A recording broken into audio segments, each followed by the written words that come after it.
Guys, this is amazing. I never thought the DJI Ronin SC can handle a camcorder.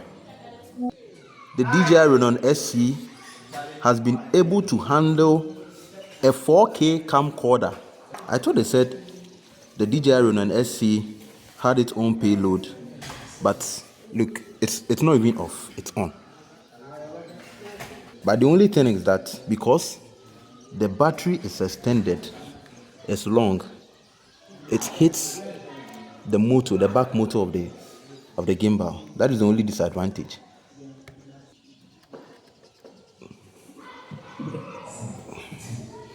Can give a very smooth shot. So guys, don't be limited.